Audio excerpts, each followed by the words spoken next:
dhacday nagu uuba oo nagu cusub ayaa ka dhacday magaalada Hargeysa bartamaheega hotelka Oryatan Hotel meherad ku taalo Djibouti layra ayaa jimcihii dhaweyd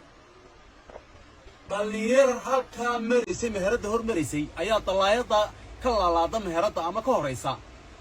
ayay dab ku shideen iyaga oo magaranaysa doonayay inay magaalada ay gubaan mar labaad waxaan filayaa inay yihiin dadkii gubay bacadlaha Hargeysa waxa weeyaan arxam la yahoyaan waa naxariis malaha waa ciyaar suuq marka waxaan dalbanaynaa dawladda laamaha amniga waliba gaar ahaan inay ragga daba galaan dhalinyarta ee ujeedadooda aan la garanay dadkii meesha marayay ee Ilaahay subhanahu wa ta'ala magaranaysa u diray ayaa baqtiinaya oo yaaban in badan baa magaranaysa daba la isweydiinaya bal waxa ku kalifay inay meherada gubaan iyo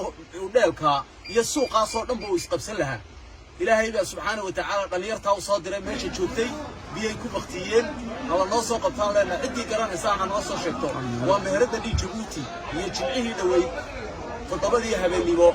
أيها هاي وصبت لسوق ريسي